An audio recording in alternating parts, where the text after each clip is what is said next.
എൻ്റെ പേര് ഭദ്രജ്യോതി. ഞാൻ ക്ലാസ്സിൽ സദ്ഭാവന വേൾഡ് സ്കൂളിൽ പഠിക്കുന്നു. ഞാന് ഇന്ന് എൻ്റെ 4ാമത്തെ എപ്പിസോഡാണ്. ഇതിനു മുമ്പ് ഞാൻ 3 പാട്ട് എടുത്തിട്ടുണ്ട്. ആദ്യത്തെ പാട്ട് 3ാം ക്ലാസ്സില് വേലിക്കാക്ക ഒപ്പുക എന്നുള്ള സിനിമയില് ദൂരെ ഒരു മാമലയിൽ. രണ്ടാമത്തെ പാട്ട് ജയ് ഭീമിലെ ജയ് ഭീം എന്നാണ്. മൂന്നാമത്തെ പാട്ട് രാംജി റാവ് സ്പീക്കിങ്ങിലെ കണ്ണീർ കായലിലേതോ. ഇത് 4ാമത്തെ പാട്ട് മഞ്ഞുമൽ ബോയ്സിലെ നെബുലകളാണ്. അപ്പോൾ മഞ്ഞുമൽ ബോയ്സിന്റെ സിനിമ അവതരിപ്പിച്ചിരിക്കുന്നത് അല്ലെ തിരക്കഥയും സംവിധാനവും എഴുതിയിരിക്കുന്നത് ചിദംബരം എസ് പൊതുവാൾ, ഗാനരചന അൻവർ അലി, സംഗീതം സുഷിൻ ശ്യാം, പാടിയത് പ്രദീപ് കുമാർ. ഇവിടെ താഴെ അവരുടെ പടങ്ങളുണ്ട്. ഇനി നമുക്ക് സിനിമയിലേക്ക് പോവാം. മഞ്ഞുമൽ ബോയ്സിന്റെ കഥ ഒരു റിയൽ ലൈഫിൽ സംഭവിച്ച കഥയാണ്. 2006 10 കൂട്ടുകാരും മഞ്ഞുമൽ എറണാകുളത്തില് ഒരു സ്ഥലത്ത് നിന്ന് പുറപ്പെട്ടു ഒരു വിനോദയാത്ര പോവാന്ന് പറഞ്ഞിട്ട് അവര് കൊടൈക്കനാല് പോവുകയായിരുന്നു. കൊടൈക്കനാല് അവരെല്ലാവരും പ്ലാൻ ചെയ്ത്. ആദ്യം അവര് ഗോവയിൽ പോകാനായിരുന്നു പ്ലാൻ ചെയ്ത്. പിന്നെ അത് നടന്നില്ലാത്തത് കൊണ്ട് അവര് കൊടൈക്കനാല് പോയി. കൊടൈക്കനാല് പോകുന്ന സമയത്താണ് ഈ പാട്ട് സിനിമയിൽ വരുന്നത്. നെബുലകൾ ഇതിലെ ട്രാവൽ സോങ് ആയിട്ടാ വരിക. പിന്നെ മഞ്ഞുമൽ ബോയ്സില് ഇവരെല്ലാവരും കൊടൈക്കനാല് പോയി ഗുണ കേവ്സിൽ പോയി. ഗുണ കേവ്സില് അവരൊരു റെസ്ട്രിക്റ്റഡ് ആയിട്ടുള്ള ഏരിയയില് മുകളിൽ അവര് ആ ഗേറ്റ് മുകളിൽ ചാടി അപ്പുറത്ത് പോയി. കാരണം അവരുടെ കൂട്ടത്തിലുള്ള ഒരു കൂട്ടുകാര് പറഞ്ഞു, ഞാൻ ഇവിടെ നേരത്തെ വന്നപ്പോൾ ഈ താഴത്തെ ഗുണ കേവ്സിന്റെ ശരിക്കുള്ള സാധനം താഴെയാ, ഇവിടെ അല്ലെന്ന്. അപ്പൊ അവര് ഗേറ്റ് ചാടി മുകളിലേക്ക് പോയി. അവര് താഴേക്ക് ഇറങ്ങി പോകുന്ന സമയത്ത് ഇങ്ങനെ ഗ്രില്ലും എല്ലാം ഉണ്ട് ആൾക്കാർ വീഴാതിരിക്കാൻ. എന്നിട്ട് അവര് താഴേക്ക് ചെന്നപ്പോഴത്തേക്ക് ഒരു വലിയൊരു കല്ല് പോലെ ഉണ്ട്. അവിടെ ആൾക്കാർ ഇങ്ങനെ സേലം ബോയ്സ് മഞ്ഞുമൽ ബോയ്സ് എന്നൊക്കെ എഴുതുമല്ലോ പെയിന്റില്. അതുപോലെ അവര് വിചാരിച്ചു നമുക്കും എഴുതാം. അപ്പൊ അവിടെ ഒരു പെയിന്റിന്റെ ഒരു ടിൻ കണ്ടു. മഞ്ഞുമൽ ബോയ്സ് എന്ന് എഴുതി കഴിഞ്ഞതിന് ശേഷം അവര് മറ്റേ കൂട്ടുകാരെ എല്ലാരെയും കാണിക്കാൻ വന്നപ്പോൾ ഇവിടെ കാണുന്ന സുഭാഷ് തെന്നി ഒരു ഗുഹയുടെ മറ്റ് ചെറിയ ചെറിയ ഇത് അതിലേക്ക് വീണിട്ട് പിന്നെ അവരെല്ലാരും പെട്ടെന്ന് ഞെട്ടി പേടിക്കുകയും ചെയ്തു. അവര് തമിഴ്നാട്ടിലായതുകൊണ്ട് അവർക്ക് തമിഴും അറിയത്തില്ല. അപ്പൊ അവര് കുറച്ചുപേര് അവിടെ നിന്നു. 2 പേര് മുകളിലേക്ക് പോയി. ഒരാൾക്ക് ഭയങ്കര പേടിയായി. അവര് പറയായിരുന്നു സുഭാഷ് പോയി ഭയങ്കര ഹലൂസിനേഷൻ പോലെ വന്ന്. അപ്പൊ ഒരാൾ അവന്റെ കൂടെ പോയി. പിന്നെ 3 ആൾക്കാര് പോലീസുകാരെയോ ലോക്കൽസിനെ വിളിക്കാൻ പോയപ്പോ അവര് പെട്ടെന്ന് പറയായിരുന്നു നമ്മുടെ കൂട്ടുകാരൻ താഴെ പോയി എന്ന് പറഞ്ഞ് ഗുഹ വീണു എന്ന് പറഞ്ഞ് അവര് പേടിച്ച് ഇരിക്കുമായിരുന്നു. എന്നിട്ട് അവിടുത്തെ ഒരു ലോക്കൽ പറഞ്ഞു, നിങ്ങളെ ഈ ഒരു ഡ്രൈവർ ഉണ്ട് പ്രസാദ്. അപ്പൊ പ്രസാദും ഇവരെ കൊണ്ടുപോയി പോലീസ് സ്റ്റേഷനിൽ ഇവരെ കൊണ്ടുപോയപ്പോൾ പോലീസിന്റെ അടുത്ത് ഇത് പറയാൻ നോക്കുമ്പോൾ ഒരു കുറച്ചും കൂടെ ഹയർ പോസ്റ്റ് ആയിട്ടുള്ള പോലീസ് പറഞ്ഞു, ഗുണ കേസിൽ പോയ ആരും തിരിച്ചു കിട്ടത്തില്ല. എന്നിട്ട് അവര് തല്ലി ഈ 4 പേര് പോയവര്. കാരണം അവര് പറയായിരുന്നു നിങ്ങള് തള്ളിയിട്ടാന്ന് സുഭാഷിനെ. എന്നിട്ട് കുറെ നേരം അവരെ അവിടെ പിടിച്ചു വെച്ചു പോലീസ് സ്റ്റേഷനില്. ബാക്കി എല്ലാവരും അവിടെ ഇങ്ങനെ വെയിറ്റ് ചെയ്ത് നിൽക്കുകയായിരുന്നു ഇവര് തിരിച്ചെത്താൻ. 2 പേര് മുകളില്, ബാക്കിയുള്ളവർ ഗുഹയുടെ അവിടെ സുഭാഷ് ഇങ്ങനെ വിളിച്ചുകൊണ്ടിരിക്കുകയായിരുന്നു. കുറെ നേരം അവര് വിളിച്ച് പിന്നെ കുറച്ചു നേരം കഴിഞ്ഞപ്പോൾ പോലീസിൽ ഒരാള് പറഞ്ഞു, സാർ പോയി നോക്ക്. എന്നിട്ട് അവരവിടെ പോയപ്പോൾ അവിടുത്തെ ടൂറിസ്റ്റ് ഗൈഡും ആ പോലീസും ആ ഫോറസ്റ്റ് ഓഫീസറും അവരെല്ലാവരും അവിടെ പോയി ഇറങ്ങി നോക്കി. എന്നിട്ട് അവര് പറയുമായിരുന്നു തിരിച്ചു കിട്ടത്തില്ല. ഗുണ കേവ്സിന്റെ വേറൊരു പേരാണ് ഡെവിൾസ് കിച്ചൺ എന്ന പേര് വന്നത് 1826 എങ്ങാണ്ടോ ഒരു ബ്രിട്ടീഷ് ഓഫീസർ ഇട്ട പേരാണ് ഡെവിൾസ് കിച്ചൺ. അവിടെ ഒരു മന്ത്രിയുടെ മോൻ വരെ പോയിട്ട് എല്ലാം ചെയ്തിട്ടും തിരിച്ചു കിട്ടിയില്ല. അപ്പൊ പോലീസുകാരെല്ലാരും പറയായിരുന്നു തിരിച്ചു കിട്ടത്തില്ല. എന്നിട്ട് പെട്ടെന്ന് നല്ല കനത്ത മഴയും പെയ്യാൻ തുടങ്ങി. അപ്പോൾ സിനിമയിൽ ഒരു റീക്യാപ്പ് വരുന്നു. സുഭാഷിന് വെള്ളം ഇങ്ങനെ നീന്താനൊക്കെ പേടിയായിരുന്നു, മുങ്ങിപ്പോയിട്ടുണ്ട് ഓൾമോസ്റ്റ് ഒരു പ്രാവശ്യം എന്ന് കാണിച്ചിട്ടുണ്ട്. അപ്പൊ അവരെല്ലാവരും ഇങ്ങനെ ചുറ്റി നിൽക്കുക, അവിടുന്ന് മാറത്തില്ലെന്നും പറഞ്ഞു. എന്നിട്ട് കുറെ നേരം വിളിച്ചു വിളിച്ച് മഴയും നിന്ന് അവര് വിചാരിച്ചു, പോലീസുകാരെല്ലാവരും അവരെ വലിച്ചു പുറത്തിറക്കാൻ നോക്കിയപ്പോൾ എങ്ങനെയോ സുഭാഷ് പെട്ടെന്ന് ഇങ്ങനെ വിളിച്ച്, സിക്സ് എന്ന് പറയുന്ന അവരുടെ ഒരു കൂട്ടുകാരൻ പെട്ടെന്ന് ഇങ്ങനെ സുഭാഷ് സുഭാഷ് എന്ന് വിളിച്ച് പോലീസുകാർ പുറത്താക്കാൻ നോക്കിയപ്പോ, എന്നിട്ട് പെട്ടെന്ന് സുഭാഷ് ഇങ്ങനെ തിരിച്ച് ഇങ്ങനെ കൂവി. എങ്ങനെയോ ഒരു കല്ലിൽ ഇങ്ങനെ ജസ്റ്റ് നിൽക്കുക, ഇനിയും താഴേക്ക് വീഴാതെ ഇങ്ങനെ. ഈ വേദന എല്ലാം കൊണ്ട് നന്നായിട്ട് കാറി വിളിച്ചപ്പോൾ പോലീസുകാരെല്ലാരും ആദ്യം ഒരു കയറ് വെച്ച് താഴേക്ക് ഇങ്ങനെ ഇട്ടുകൊണ്ടിരിക്കുവായിരുന്നു. എന്നിട്ട് കുട്ടൻ പറയായിരുന്നു, സർ ചിലപ്പോൾ അവന് കയറ് പിടിക്കാനേ പറ്റത്തില്ലായിരിക്കും സർ, അത്ര ആഴം വീണ് കാണത്തില്ലേ. അപ്പോ അവര് വിചാരിച്ചു നിങ്ങൾ ആരെങ്കിലും താഴേക്ക് വിട്, എന്നിട്ട് അവനെ തിരിച്ചു കൊണ്ടുവരാൻ. അപ്പോൾ പോലീസുകാരെല്ലാം റെഡി ആക്കുന്ന സമയത്ത് ആ പോലീസുകാരൻ പറഞ്ഞു, സർ എനിക്കിത് പറ്റില്ല സർ, എനിക്ക് ഒരു ഫാമിലി ഉണ്ട്, ഞാൻ ഇവിടെ മരിച്ച എനിക്ക് ഡെത്ത് സർട്ടിഫിക്കറ്റ് അങ്ങനെ ഒന്നും കിട്ടത്തില്ല സർ എന്നൊക്കെ പറഞ്ഞ് അവരെല്ലാരും ഭയപ്പെട്ടു പോയി. അപ്പൊ പെട്ടെന്ന് കുട്ടൻ പറഞ്ഞു, സർ ആരും ഇറങ്ങുന്നില്ല സർ, ഞാൻ ഇറങ്ങാം സർ, എന്തു പറഞ്ഞാലും നമ്മൾ ഇറങ്ങും, എന്നെ സർ ഇറക്കിയില്ലെങ്കിൽ നമ്മൾ എല്ലാവരും അതിൽ ചാടും എന്ന് പറഞ്ഞു. അതുകൊണ്ട് അവര് കുട്ടനെ ഇറക്കാൻ വേണ്ടി പ്രിപ്പയർ ചെയ്തപ്പോൾ പോലീസുകാർ ഒരു കെട്ട് പഠിപ്പിച്ചു കൊടുത്തു. എന്നിട്ട് പതിയെ കുട്ടനെ താഴേക്ക് ഇങ്ങനെ ഇറക്കി വിടുമ്പോൾ കുറെ എത്തിയപ്പോ കയറ് തീർന്നുപോയി. കയറ് തീർന്നതുകൊണ്ട് കുട്ടൻ ഇങ്ങനെ ഗുഹയുടെ നടുക്ക്, ആ ചെറിയ ഒരു ഓട്ടയുടെ അതിന്റെ നടുക്ക് ഇങ്ങനെ കുടുങ്ങിയിരിക്കുന്ന സമയത്ത് ഈ കയറ് തീർന്നുകൊണ്ട് പോലീസുകാർ പറയായിരുന്നു, ഇനിയും താഴെ പോയാൽ ശ്വാസിക്കത്തില്ല എന്നൊക്കെ പറഞ്ഞ്. എന്നാലും കുട്ടൻ പറഞ്ഞു, ഞാൻ തിരിച്ചു കയറത്തില്ല, ഇത്ര എത്തിയില്ലേ എന്ന് പറഞ്ഞു. എന്നിട്ട് അവര് രണ്ടാമത് കയറ് കെട്ടി താഴേക്ക് വിട്ടപ്പോൾ സുഭാഷിനെ കണ്ടു, ചോര പിടിച്ചിങ്ങനെ കല്ല്. പെട്ടെന്ന് പിന്നെ കണ്ടപ്പോഴത്തേക്ക് കുട്ടൻ മറന്നുപോയി എങ്ങനെയാ കെട്ടണ്ടെന്ന്. പെട്ടെന്ന് എങ്ങനെയോ കെട്ടി ഇങ്ങനെ പിടിച്ച് മുകളിലേക്ക് കയറുന്ന സമയത്ത് കയറ് ഇങ്ങനെ രണ്ട് കല്ലിന്റെ ഇടയ്ക്ക് ഇങ്ങനെ കുടുങ്ങി. എന്നിട്ട് മറ്റേ സൈഡിൽ പേടിച്ച് സുഭാഷ് പോയെന്ന് പറഞ്ഞ ആ കൂട്ടുകാരൻ താഴേക്ക് വന്ന എങ്ങനെയോ എപ്പോഴോ വന്ന് ഇങ്ങനെ പറയായിരുന്നു, ലൂസ് അടിക്കടാ ഇങ്ങനെ തിരിച്ചു വരുന്ന. അവര് കയറ് ലൂസ് അടിച്ചിട്ട് തിരിച്ച് മുകളിലേക്ക് വരുന്ന സമയത്ത് എന്നിട്ട് പോലീസുകാര് എന്തോ, അവര് താഴെ ആയിരുന്നപ്പോ കയറ് ലൂസായിപ്പോയി, ഇങ്ങനെ അവര് താഴേക്ക് പെട്ടെന്ന് വീണു. അപ്പൊ അവരുടെ കൂട്ടുകാരെല്ലാരും വടംവലിക്കാരാ, അപ്പൊ അവരെല്ലാരും കൂടെ ചേർന്ന് പൊക്കി കൊണ്ടുവന്നപ്പോൾ ഭയങ്കര സന്തോഷമായിരുന്നു അവർക്ക്. എന്നിട്ട് അവര്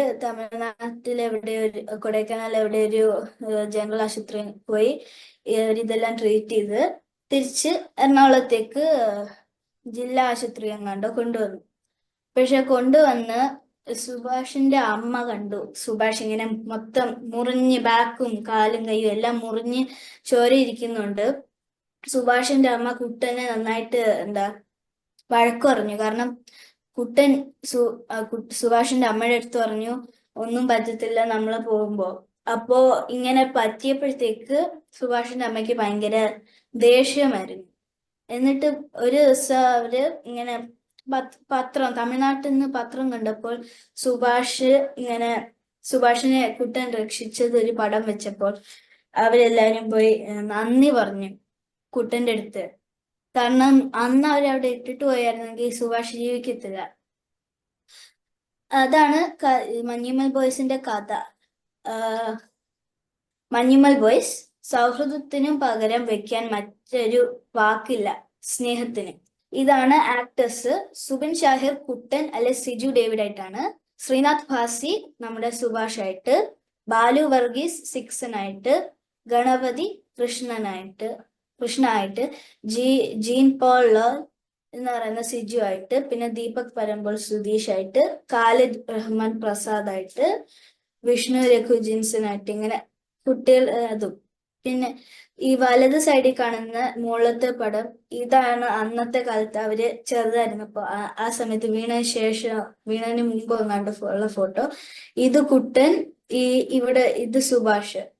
പിന്നെ ഇവിടെ താഴെ കാണുന്ന ഈ പടം, ഇത് അവര് ഇപ്പം ഉള്ള പടമാണ്. ഇവിടെ സുഭാഷും ഇവിടെ കുട്ടനും. കിനാവിൻ വിമാനം കരേറി ഒരു ദിനം ഇളമുളങ്കാട്ടിലെ നീറുകൾ. കിനാവ് എന്ന് വെച്ചാൽ എന്താണ്? സ്വപ്നം. അതെ, കിനാവ് എന്ന് വെച്ചാൽ സ്വപ്നം. കിനാവ് സ്വപ്നം.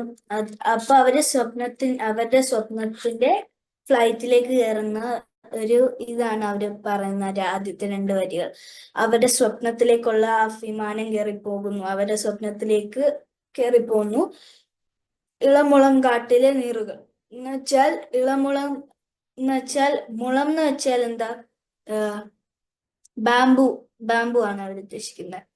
അപ്പൊ മുളംകാട്ടിലെ നീറുകൾ എന്ന് മുളംകാട്ട് എന്ന് പറയുമ്പോ ചിലപ്പോ ഈ മുള എന്ന് പറയുമ്പോൾ നല്ല ശക്തിയുണ്ട്, പക്ഷെ ഒരു തരം പുല്ലുമാണ്. നല്ല ശക്തിയുണ്ട്, ഡ്യൂറബിലിറ്റി ഉണ്ട്, ഫ്ലെക്സിബിലിറ്റി എല്ലാം ഉണ്ട്.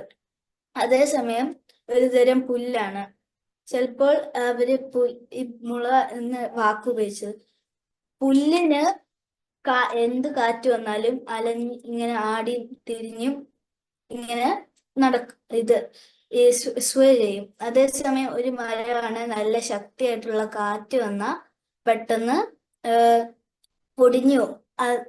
ഇളമുളം കാട്ടിലെ നീറുകൾ എന്ന് അവർ ഉദ്ദേശിക്കുന്ന ഇവരാണ്, മഞ്ഞുമൽ ബോയ്സിനെയാണ്.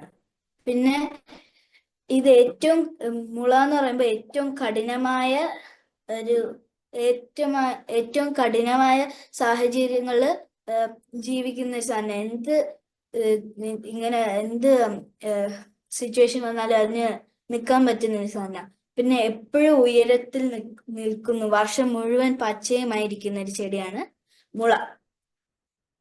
അടുത്ത നീറുകൾ, പുളിയുറുമ്പുകൾ എന്ന് പറയുന്നത് സംഘടിത പ്രവർത്തനത്തിന്റെ ഉദാഹരണമാണ് ഈ ജീവികൾ. പുളി ഉറുമ്പുകൾ എന്ന് പറയുന്നത് ഈ പടത്തിലെ ഈ ഉറുമ്പാണ്. ഈ ഉറുമ്പിനെ ചിലപ്പോൾ ഉദ്ദേശിച്ച ഉറുമ്പ് എപ്പോഴും ഒരു ലൈനിൽ നല്ല ഇതായിട്ട് പോകും. പിന്നെ പുളിയുറുമ്പ് ചിലപ്പോ നിങ്ങൾ വിചാരിച്ചാണ് പുളിന്ന് തന്നെ വന്ന, അതാ ഞാൻ വിചാരിച്ചത്. എന്റെ അച്ഛൻ പറഞ്ഞു പുളി ഉറുമ്പ് എന്ന് പറയുന്ന ഭയങ്കര പുളിയാണ് ചവയ്ക്കുന്നത്. അച്ഛൻ ചവച്ചിട്ടുണ്ടെന്ന് അറിഞ്ഞു, എനിക്ക് ആയിട്ടില്ല. പക്ഷെ ഇത് ഉറുമ്പുകളൊക്കെ ഭയങ്കര എന്താ, ഒരു ലൈനിലെല്ലാം നന്നായിട്ട് പ്രവർത്തിച്ച് പോകുന്നോണ്ടായിരിക്കും അവര് നീറുകൾ എന്ന് ഉദ്ദേശിച്ചത്. ഇതാണ് നമ്മളിപ്പോ പോയ വരികൾ. കിനാവിൻ വിമാനം കരേറി ഒരു ദിനം ഇളമുളങ്കാട്ടിലെ നീറുകൾ. അപ്പൊ ഈ ഇളമുളങ്കാട്ടിലെ നീറുകൾ അവരുടെ സ്വപ്നത്തിലേക്കുള്ള യാത്ര നടത്തി അവർ പോവുകയാണ്. പിന്നെ അടുത്ത വരികൾ. ചില ജനാലകൾ താരകങ്ങൾ നേർക്കു നോക്കുമ്പോൾ മനോരാജ്യമാം ഗോപുരങ്ങളിൽ കോണികേറുമ്പോൾ. ചില ജനല്, താരകങ്ങളുടെ വേറൊരു വാക്കാർ പറയാം. നക്ഷത്രങ്ങൾ. അപ്പൊ ഈ നമ്മള് ജനലിൽ കൂടെ ഓരോ നക്ഷത്രങ്ങൾ ഇങ്ങനെ കാണുന്നതാണ് ആദ്യത്തെ. നേർക്കു നോക്കുമ്പോൾ നമ്മള് ആ ജനാലയിൽ കൂടെ ഇങ്ങനെ ഇത് നക്ഷത്രം നോക്കിക്കൊണ്ടിരിക്കുക. മനോരാജ്യമാം ഗോപുരങ്ങളിൽ കോണിയേറുമ്പോൾ. മനോരാജ്യം എന്ന് പറയുമ്പോൾ നമ്മുടെ എന്താ, ആകാശക്കൊട്ട, അല്ലെ നമ്മുടെ ഇമാജിനേഷൻ എന്നാണ് ഉദ്ദേശിക്കുന്നത്. പിന്നെ ഗോപുരം എന്ന് പറയുമ്പോൾ ഒരു ടവർ, ഇപ്പൊ നല്ല പൊക്കമുള്ള സ്ഥലം എന്നാണ് ഉദ്ദേശിക്കുന്നത്. അപ്പൊ നമ്മുടെ ഇമാജിനേഷന്റെ ഏറ്റവും മുകളിൽ, അല്ലെ നമ്മുടെ ഒരു ഡ്രീമിന്റെ അതിന്റെ ഏറ്റവും മുകളിൽ നമ്മളിങ്ങനെ കാണുന്നു. കോണി കയറുമ്പോൾ ആ ഡ്രീമിലേക്കുള്ള ആ സ്റ്റെപ്സ് നമ്മൾ കയറി അതിനടുത്തോട്ട് മുട്ടുന്നാണ് ഈ വരികള് പറയുന്നത്.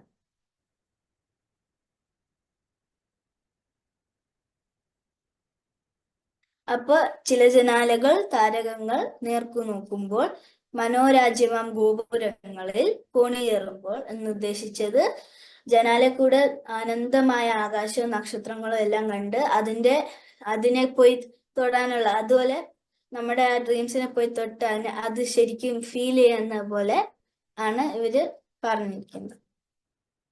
പല ഗ്രഹങ്ങളിൽ പറന്നലയും കഥയിലെ കുമാരരെ പോലെ. പല ഗ്രഹം എന്ന് വെച്ചാൽ എന്താ? പ്ലാനറ്റ്. ഗ്രഹം എന്ന് പറയുന്ന പ്ലാനറ്റ്. പല ഗ്രഹങ്ങളിൽ പറന്നലയും, അപ്പൊ കുറെ പ്ലാനറ്റിൽ ഇങ്ങനെ നടന്നു പോകുന്നു. പിന്നെ ഇവിടെ സ്ലൈഡിൽ കാണിച്ചിരിക്കുന്നത് ഗ്രഹം 3 അർത്ഥവ്യത്യാസം. ഗ്രഹം, ഗ്രഹം, ഗ്രാഹം. ഗ്രഹം നമ്മള് പ്ലാനറ്റ്സിന് പറയും. പിന്നെ ഗ്രഹം ഭാര്യ, വംശം, ക്ഷേത്രം, വീട് ഇതിന് പറയും. നിങ്ങൾ ചിലപ്പോൾ സ്കൂളിൽ പഠിക്കുമ്പോൾ ഗ്രഹം മറ്റേ വീട്, ഭവനം അതില് കൂടെ പഠിച്ചതാണ്. പിന്നെ ഗ്രഹം എന്ന് പറയുമ്പോൾ സ്വീകരിക്കൽ, കവർച്ച എന്ന് പറയുമ്പോൾ മോഷണം, കള്ളം, അങ്ങനെ. പിന്നെ 9 ഇനി വേറൊരു വാക്കാണ് ഗ്രഹം എന്ന് പറയുന്നത്. പിന്നെ ഒരു നക്ഷത്രത്തെ ചുറ്റും പ്രകാശമില്ലാത്ത ഗോളം എന്നും പറയും. ഗ്രാഹം എന്ന് പറയുന്നത് ചീങ്കണ്ണി, പെരുമ്പാമ്പ് അല്ലെ വാങ്ങൽ. അപ്പൊ നിങ്ങൾ ഗ്രഹം എന്നുള്ള വാക്ക് ഉപയോഗിക്കുമ്പോൾ ഒന്നി പ്ലാനറ്റ് ആകാം, നിങ്ങൾ പറയാ ഞാൻ ഒരു ഗസ്റ്റിനെ ഞാൻ എന്നെ ഒരു വീട്ടിൽ ഗ്രഹിച്ചു എന്ന് പറഞ്ഞ് ചിലപ്പോ പറയും, ചിലപ്പോ സ്വീകരിച്ചു എന്നാകാം, അല്ലെ ചിലപ്പോ എന്തേലും മോഷിച്ചു അങ്ങനെ എന്തേലും ആകാൻ. അപ്പൊ ഗ്രഹം എന്നുള്ള വാക്ക് ഉപയോഗിക്കുമ്പോൾ ഏതാണ് ഉദ്ദേശിക്കുന്ന ഒരു ക്ലാരിറ്റി വേണം സെന്റൻസിൽ. ഇതുപോലെ ഗ്രാഹ്യം എന്നൊരു വാക്കും കൂടി ഉണ്ട്. ഗ്രാഹ്യം എന്ന് പറഞ്ഞാൽ നമുക്ക് ഒരു കാര്യം നന്നായിട്ട് ഗ്രഹിക്കുക എന്ന് പറഞ്ഞാൽ നന്നായിട്ട് മനസ്സിലാവുക എന്നുള്ളുണ്ട്. ഗ്രാഹ്യം അല്ലാത്ത പറഞ്ഞാൽ നന്നായിട്ട് മനസ്സിലാവാത്തത്. ഗ്രാഹ്യം അങ്ങനൊരു വാക്കുണ്ട്. അടുത്ത പല ഗ്രഹങ്ങളിൽ പറന്നലയും കഥയിലെ കുമാരരെ പോലെ. കഥയിലെ കുമാരരെ പോലെ എന്നുദ്ദേശിക്കുന്നത് ചിലപ്പോൾ ലെ പെറ്റി പ്രിൻസ് എന്നുള്ള ഫ്രഞ്ച് പുസ്തകം എഴുതിയത് ആന്റോയിൻ ഡി സെന്റ് എക്സുപെറി എന്നുള്ള ആൾ എഴുതിയ ദ ലിറ്റിൽ പ്രിൻസ് എന്നായിരിക്കും ഉദ്ദേശിച്ചത്. ദ ലിറ്റിൽ പ്രിൻസ് എന്നുള്ള കഥയുടെ ഒരു സമ്മറി ആയിട്ട് പറയുകയാണെങ്കിൽ, ആ പ്രിൻസിന് ഒരു റോസാപ്പൂവായിട്ടുള്ള ഒരു കൂട്ടുകാരനുണ്ട്. അപ്പൊ പ്രിൻസ് ഈ റോസാപ്പൂവായിട്ടുള്ള കൂട്ടുകാരനെ ഉപേക്ഷിച്ച് പല ഗ്രഹങ്ങളിൽ പോയിട്ട് തിരിച്ചു വരുന്നോന്ന് ആലോചിക്കുമ്പോഴാണ് മനസ്സിലായത് കൂട്ടുകാരുടെ ഒരു സ്നേഹം സ്നേഹം എന്തായിരുന്നു. അപ്പൊ തിരിച്ച് ലിറ്റിൽ പ്രിൻസ് വന്നു, ഭയങ്കര കൂട്ടായി മാറി അവരുണ്ട്. പിന്നെ അതിൽ പറയുന്ന വേറൊരു കാര്യമാണ്, ഹൃദയം കൊണ്ട് മാത്രമേ ഒരാൾക്ക് ശരിയായി കാണാൻ കഴിയുകയുള്ളൂ. അത്യാവശ്യമാണ് മായത് കണ്ണിന് അദൃശ്യമാണ് എന്ന് വെച്ചാൽ ഒരാൾ പറയാതെ നിങ്ങൾക്ക് മനസ്സിലാകുമ്പോൾ ഒരു ഇതാണ് അവര് ഉദ്ദേശിച്ചിരിക്കുന്നത്. പിന്നെ ദി ലിറ്റിൽ പ്രിൻസ് അല്ലെ ലെ പെറ്റി ഫ്രാൻസ് എന്ന് പറയുന്ന പുസ്തകം ലോകത്തിലെ ഏറ്റവും ട്രാൻസ്ലേറ്റ് ചെയ്ത പുസ്തകമാണ്. ബൈബിള് കഴിഞ്ഞ് നോൺ റിലീജിയസ് ആയിട്ടുള്ള. അതിന്റെ യഥാർത്ഥ ഭാഷ ഫ്രഞ്ച് ആണ്, പക്ഷെ 579 ഭാഷയിലേക്ക് ട്രാൻസ്ലേറ്റ് ചെയ്തിട്ടുണ്ട്. പിന്നെ ആന്റോയിൻ ഡി സെന്റ് എക്സുപെറി എഴുതിയത് 1943 അടുത്ത വരി, മായവലയും ഭാവനാകാശത്തിലൂടെ അതിവിദൂര താരകാനിലയം തിരയുമി കിനാവുറുമ്പണി വീതികൾ. മായ എന്ന് വെച്ചാൽ എന്താണ്?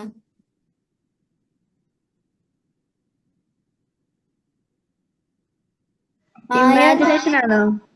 അല്ല, മായ അല്ല ഇമാജിനേഷൻ. മായ എന്ന് പറയുമ്പോൾ ഇല്യൂഷൻ ആണ്. നമ്മള്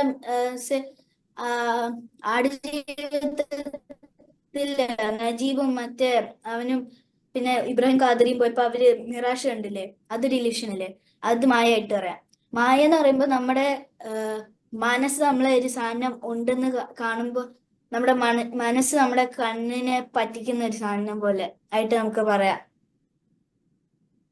അപ്പോ പിന്നെ മായയ്ക്ക് പിന്നെ വേറെ ഇങ്ങനെ അർത്ഥവ്യത്യാസം പോലത്തെ ഉണ്ട്. മായ എന്ന് വെച്ചാൽ നമ്മുടെ മനസ്സ് നമ്മളെ കണ്ണിനെ പറ്റിച്ച് നമുക്കൊരു ഇത് വരുന്നതാണ്. മായു എന്ന് പറയുന്ന സൂര്യൻ, മേയ് എന്ന് വെച്ചാൽ ശരീരം, മേയ എന്ന് വെച്ചാൽ അലക്കത്തക്ക എന്ന് വെച്ചാൽ എന്താ മെഷർ ചെയ്യാൻ പറ്റുന്ന സാധനം. അളക്കത്തക്ക ആ മെഷർ ചെയ്യാൻ പറ്റുന്നത്. അമയ എന്ന് പറയുമ്പോ മെഷർ ചെയ്യാൻ പറ്റാത്തതാണ്. നിങ്ങൾ ആ പേര് ചിലപ്പോ കേട്ടിട്ടാണ്. അമേയ, ആ അപരിമേയം. പിന്നെ മായ പോലെയും ഭാവനാകാശത്തിലൂടെ എന്ന് ഭാവനം എന്ന് പറയുന്ന സങ്കല്പമാണ് നമ്മുടെ ആ ഇല്യൂഷൻ. ഭവനം എന്ന് പറയുന്ന വീട്, പിന്നെ ഭുവനം എന്ന് പറയുന്ന ലോകം, പിന്നെ 14 എന്നുണ്ട്.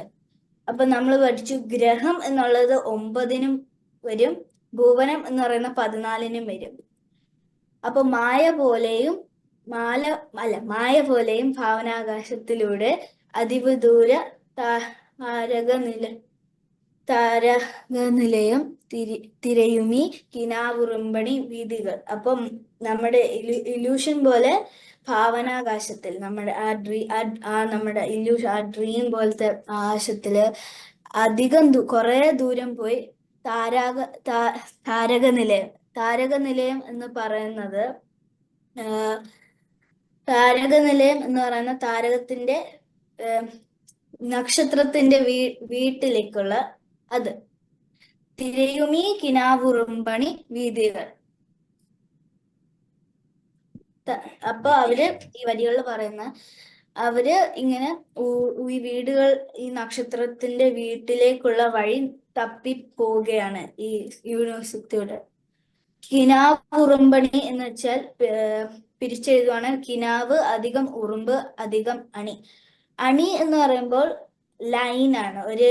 കാരണം നിങ്ങൾ ഉറുമ്പിനെ കണ്ടിട്ടുണ്ടല്ലോ, എപ്പോഴും അവർ ഒരേ ലൈനിലായിരിക്കത്തില്ലേ പോവാ. പിന്നെ ബൈബിളിൽ പറഞ്ഞിട്ടുണ്ട് നമ്മൾ ഉറുമ്പിനെ പോലെ ആകണം. കാരണം ഉറുമ്പിന് ലീഡർ ഇല്ല, പക്ഷെ അവരത്രയും ഡിസിപ്ലിൻ ആയിട്ട് അവര് അതേ ഒരു ലൈനില് പോകുന്നുണ്ട് പറഞ്ഞിട്ടുണ്ട്. അപ്പോ പിന്നെ ഇതാണ് ഈ വലത് സൈഡിൽ കാണുന്നതാണ് ഇളം മുള എന്ന് പറയുന്ന ബാംബു.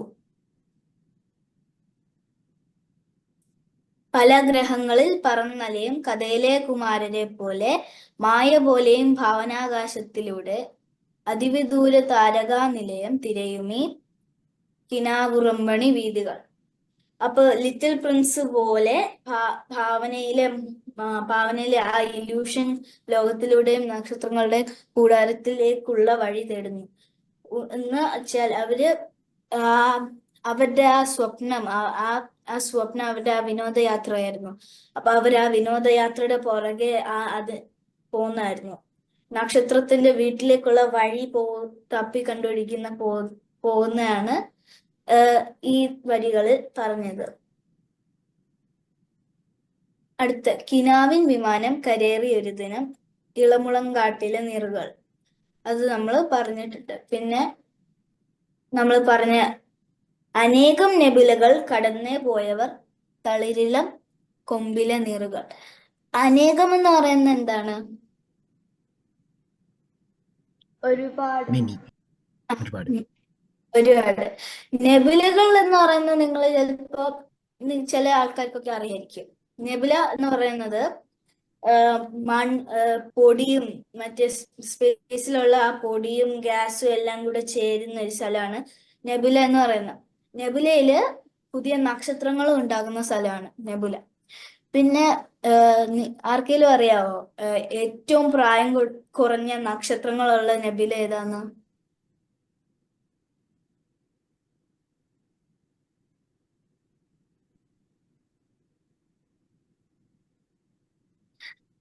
പ്രായം കുറഞ്ഞ നെബുല ഈഗിൾ നെബുലയാണ്. ഈഗിൾ നെബുല ഏറ്റവും പ്രായം കുറഞ്ഞ നക്ഷത്രങ്ങൾ ഉള്ള നെബുലയാണ്. പിന്നെ ഭൂമിയുടെ ഏറ്റവും അടുത്തുള്ള നെബുലയാണ് ഹെലിക്സ് നെബുല. ഹെലിക്സ് നെബുലയുടെ വേറെ പേരാണ് ദൈവത്തിന്റെ കണ്ണ്. കാരണം ഇത് കാണാൻ ഒരു കണ്ണ് പോലത്തെ ഷേപ്പാണ് ഇതിനുള്ളത്. പിന്നെ അനേകം നെബലുകൾ കടന്നേ പോയവർ തളിരിളം കൊമ്പിലെ നീറുകൾ. തളിരെന്ന് വെച്ചാൽ എന്താ?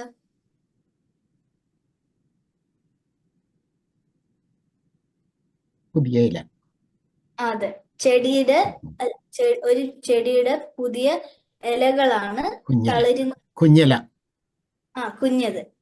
തളിരിളം കൊമ്പിലെന്ന് പറയുന്നത് തളിരിന്റെ പുതിയ കമ്പുകൾ, അതിലെ നീറുകൾ. നീറെന്ന് പറയുന്നത് മഞ്ഞുമൽ ബോയ്സിനെയാണ് അവരിങ്ങനെ ഉദ്ദേശിച്ചേക്കുന്നത്. പിന്നെ ഇതാണ് മുളങ്കാട്. കിനാവിൻ വിമാനം കരേറി ഒരു ദിനം ഇളമുളങ്കാട്ടിലെ നീറുകൾ. അനേകം നെബുലകൾ കടന്നേ പോയവർ തളിരിളം കൊമ്പിലെ നീറുകൾ. അത് അനേകം നെബുലകൾ കടന്നേ പോയവർ തളിരിളം കൊമ്പിലെ നീറുകൾ. അപ്പൊ അവര് അവരുടെ സ്വപ്നത്തിലേക്കുള്ള വിമാനത്തിൽ കയറി അവര് ആ നീറുകൾ, മഞ്ഞുമൽ ബോയ്സ് അവരെല്ലാവരും കൂടെ കയറി കുറെ നെബുല കടന്ന് ആ സ്വപ്നത്തിലേക്ക് ഇങ്ങനെ പോയിക്കൊണ്ടിരിക്കുക. പ്രപഞ്ചം പലതിലൂടെ അലഞ്ഞും തേടിയും തിരിച്ചാ മുളങ്കാടെത്തുമോ? അനന്തം നെബുലകൾ കടന്നേ ഒരു ദിനം തിരിച്ചാ മുളങ്കാടെത്തുമോ? പ്രപഞ്ചം എന്ന് വെച്ചാൽ എന്താണ്?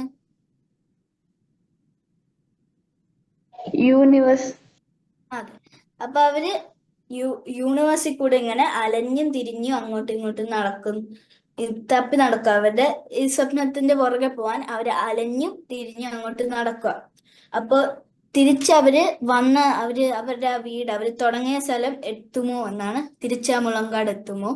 അനന്തം നെബുലകൾ കടന്നേ ഒരു ദിനം തിരിച്ചാ മുളങ്കാട് എത്തുമോ? അനന്തം എന്ന് പറയുമ്പോൾ ഒരു ഇൻഡെഫിനിറ്റ് ആയിട്ട് പറയാം ഇംഗ്ലീഷിലാണെങ്കിൽ. തിരിച്ചാ മുളങ്കാട് എത്തുമോ എന്നാണ് പാട്ട് ഒരു ചോദ്യത്തിലാണ് അവസാനിക്കുന്നത്.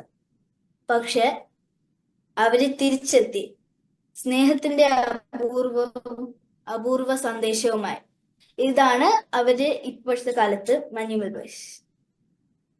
അപ്പോ ഇതെല്ലാവരുമാണ് അന്ന് ട്രിപ്പിന് പോയത്. ഇവിടെ കാണുന്നത് കുട്ടൻ, ഇവിടെ സുഭാഷ്. കുട്ടനാണ് സുഭാഷിനെ പോയി രക്ഷിച്ചത്. ഈ പാട്ടിന്റെ ഗുണപാഠം എന്ന് പറയുന്നത്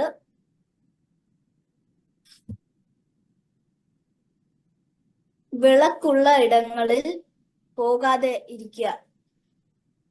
അല്ല, വിളക്കുള്ള എന്ന് വെച്ചാൽ അവര് വിലക്കുള്ള ഇടങ്ങളിൽ പോകാതിരിക്കുക. അവരുദ്ദേശിച്ചിരിക്കുന്നത് അവര് മറ്റേ റിസ്ട്രിക്റ്റഡ് ഏരിയയുടെ മുകളിൽ കൂടെ പോയത് കൊണ്ടല്ലേ ഇത് സംഭവിച്ചേ. അപ്പൊ അങ്ങനെ ചാടി അവര് അങ്ങനെ ചെയ്തില്ലായിരുന്നെങ്കിൽ ഈ സിനിമയും ഈ ഈ വാർത്തയും ഇതൊന്നും ഉണ്ടാവുകയില്ലായിരുന്നു. പ്രതികൂല സാഹചര്യത്തിലും പ്രതീക്ഷകളും പ്രയത്നങ്ങളും കൈവെടിയരുത് എന്നുദ്ദേശിക്കുന്നത് ആൾക്കാര് ചിലപ്പോ പറയായിരിക്കും അവരുടെ അഗൻസ്റ്റ് എല്ലാ ഓഡ്സും ഇല്ല, നിങ്ങൾക്ക് ചിലപ്പോ ഒന്നും പറ്റത്തില്ല എന്നൊക്കെ പറയും. പക്ഷെ എന്നാലും നിങ്ങൾ ട്രൈ ചെയ്യണം എന്നാണ് പറയുന്നത്. പിന്നെ സ്നേഹത്തിന് വേണ്ടി സ്വന്തം ജീവനെ കൊടുക്കുന്നതിലും വലിയ സ്നേഹം ഇല്ല. ബൈബിൾ എന്ന് ഉദ്ദേശിച്ചിരിക്കുന്നത് കുട്ടൻ അന്ന് സുഭാഷിനെ രക്ഷിക്കാൻ ഇറങ്ങിയില്ലായിരുന്നെങ്കിൽ, അവര് പോലീസുകാർ പറഞ്ഞ പോലെ പോയായിരുന്നെങ്കിൽ സുഭാഷിനെ ഒരിക്കലും തിരിച്ചു കിട്ടത്തില്ല. ആകെ 16 പേരെ ഗുഹയില് വീണിട്ട്, 16 മുതൽ 20 വരെ എവിടെയോ ആൾക്കാര് അതിൽ വീണിട്ടുണ്ട് റെക്കോർഡ്സ് അനുസരിച്ച്. പക്ഷെ ആകെ ഒരാൾ മാത്രമേ തിരിച്ചു വന്നിട്ടുള്ളൂ, അത് സുഭാഷാണ്. കുട്ടൻ അന്ന് സുഭാഷിനെ രക്ഷിക്കാൻ ഇറങ്ങിയില്ലായിരുന്നെങ്കിൽ ഇപ്പോഴും ആര് അവിടുന്ന് ജീവനോടെ രക്ഷപ്പെടത്തില്ലായിരുന്നു. അപ്പോ അത്രയും ഒരു സ്നേഹം ഉണ്ടായിരുന്നു. ആ ആ കുട്ടന്റെ കുട്ടൻ പറഞ്ഞു എന്തായിരുന്നു, അവര് പോയില്ലായിരുന്നു, സ്വന്തം ജീവിതം സാക്രിഫൈസ് ചെയ്ത് കുട്ടൻ പോവുകയായിരുന്നു. അപ്പോ അതാണ് ശരിക്കുള്ള സ്നേഹം എന്നാണ് പറയുന്നത്. അപ്പൊ ഈ പാട്ടിന്റെ സന്ദേശം എന്ന് പറയുന്നത്, നിരാശയുടെയും വേദനയുടെയും ഒറ്റപ്പെടലിന്റെയും അഗാധ ഗർത്തത്തിൽ വീണുപോയവർ നമുക്ക് ചുറ്റും ഉണ്ടാകും. സ്നേഹത്തിനും സഹാനുഭൂതിക്കും ഇറങ്ങിച്ചെല്ലാൻ ആകാത്ത ആഴങ്ങളില്ല. ആരെയും വിട്ടുകളയരുത്. നിരാശയും വേദനയും ഒറ്റപ്പെടലിന്റെയും ഗർത്തത്തിൽ. അപ്പൊ എന്ത് സിറ്റുവേഷനിലാണ് എത്ര ആൾക്കാരും വീണു പോയിട്ടുണ്ടാകും. പക്ഷെ സ്നേഹവും അതും കഴിഞ്ഞ് പോകുന്ന വേറെ ഒരു കാര്യവും ഇല്ല. പിന്നെ നമുക്ക് ഇറങ്ങിച്ചെന്ന് രക്ഷപ്പെടുത്താൻ എങ്ങുമില്ല. പിന്നെ ആ എമ്പത്തിയും അത് എല്ലാം ഇല്ലായിരുന്നെങ്കിൽ അവര് രക്ഷപ്പെടത്തില്ലായിരുന്നു. അപ്പോ എന്താണേലും നമ്മൾ ഒരു ട്രൈ ചെയ്യണം, എന്താണേലും അവസ്ഥ എന്നാണ് പറയുന്നത്. ഇത്രയും ഉള്ളൂ എൻ്റെ PPT. ഇനി എനിക്ക് കുറച്ച് ക്വസ്റ്റ്യൻസ് ഉണ്ട് ചോദിക്കാൻ.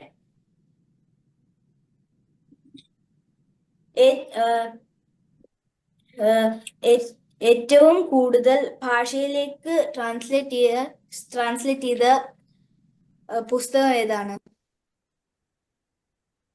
ബൈബിൾ. ബൈബിൾ ആദ്യത്തേത്. ഇതില് പറഞ്ഞു. Le Petit Prince. The Little Prince. പിന്നെ ഭൂമിയുടെ ഏറ്റവും അടുത്ത നെബുല ഏതാ? Eagle Nebula. Helix Nebula. Helix. അതെ, ഹെലിക്സ് നെബുല. ഈഗൽ നെബുല ഏറ്റവും പ്രായം കുറഞ്ഞ നക്ഷത്രങ്ങളുള്ളത്. അത്രയുള്ള ചോദ്യങ്ങള്. ഇനി നമുക്ക് എന്തെങ്കിലും ക്വസ്റ്റ്യൻ അതിനെ കുറിച്ചുണ്ടെങ്കിൽ പറയാം.